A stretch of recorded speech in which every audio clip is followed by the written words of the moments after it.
Well, no matter what time of year it is, I am more than willing to help spread the message about breast health. As you know, though, October is when so many people raise the volume, so to speak, on that message for Breast Cancer Awareness Month. And that is why I am so pleased to welcome two experts in that field who work tirelessly every day to help women reduce their risk. We have Dr. Bridget O'Brien and Dr. Shilpa Padilla. They are both surgeons with Mount Carmel Breast Surgery, so I want to welcome you to Daytime. Thank you. Thank you so much for having us. So both of you are lead surgeons at Mount Carmel Breast Surgery, so kind of tell us what the center is all about.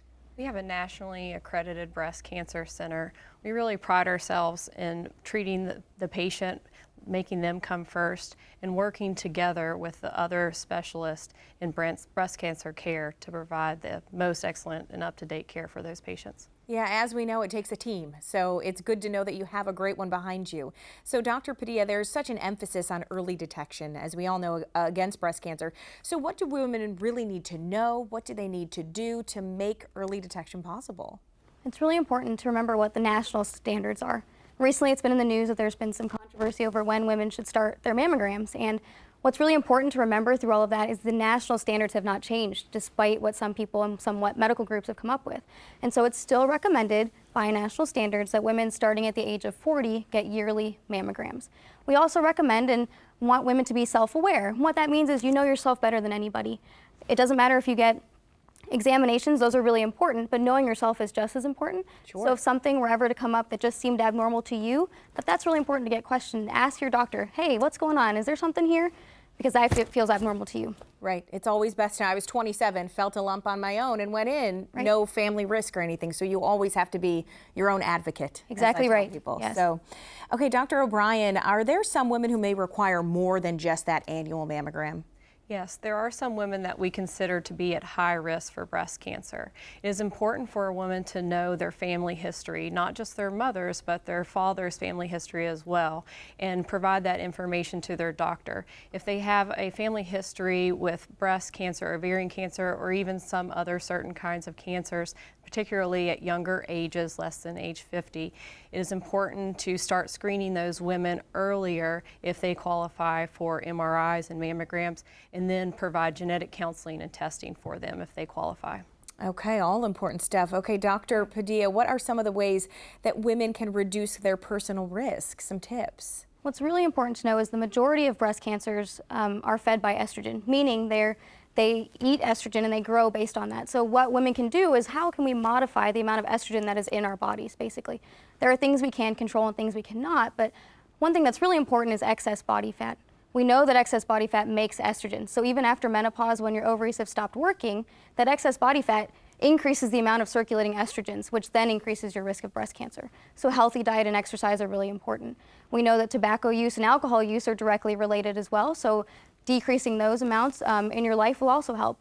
And one thing that's also really important is vitamin D. Vitamin D has been proven to be directly related to breast health, so all women should be taking a vitamin D supplement, and as you know in Ohio with our lack of sun, yes, yeah.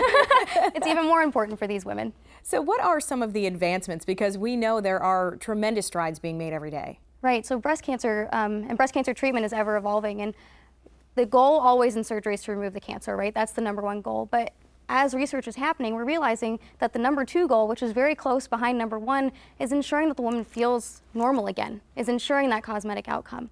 We know that the most defining portion of a breast is the nipple. And so in some women, it's been studied that we can actually remove all the breast tissue, but leave that nipple behind so that when that woman looks in the mirror, she gets the best cosmetic result and isn't always reminded that she had breast cancer. Yeah, that is big, definitely. And Dr. O'Brien, what about women that want to preserve their breast?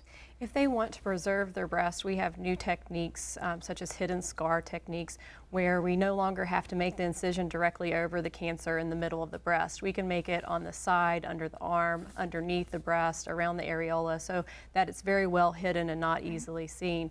We also fill in the defect where the cancer was taken from so that they're not left with a deformed breast. Okay, let's talk about some of what you are, what you do on a daily basis. You're a surgical oncologist. So can you kind of explain what that means and why patients should look for that distinction? Sure. We trained general surgery residency, and in that we learned everything about a broad scope of surgeries, but we weren't able to concentrate on breast cancer specifically. So we've done extra training through a fellowship where we were given the opportunity to also do specialization in medical oncology, which is chemotherapy, radiation, breast imaging, pathology, genetics, so that we could really develop our breast cancer treatment knowledge base. And then we also developed our surgical skills in these oncoplastic techniques that we've talked about. And that's important. It's important to look for that because you want the best possible outcome in every way. Right. One thing to really remember is breast cancer is one of the most changing cancer treatments, and when we look at the whole gamut of cancers out there, there's so much research behind it because it affects so many women. And so being able to go to a specialist that's able to stay up to date, this is all we do, this is what we love.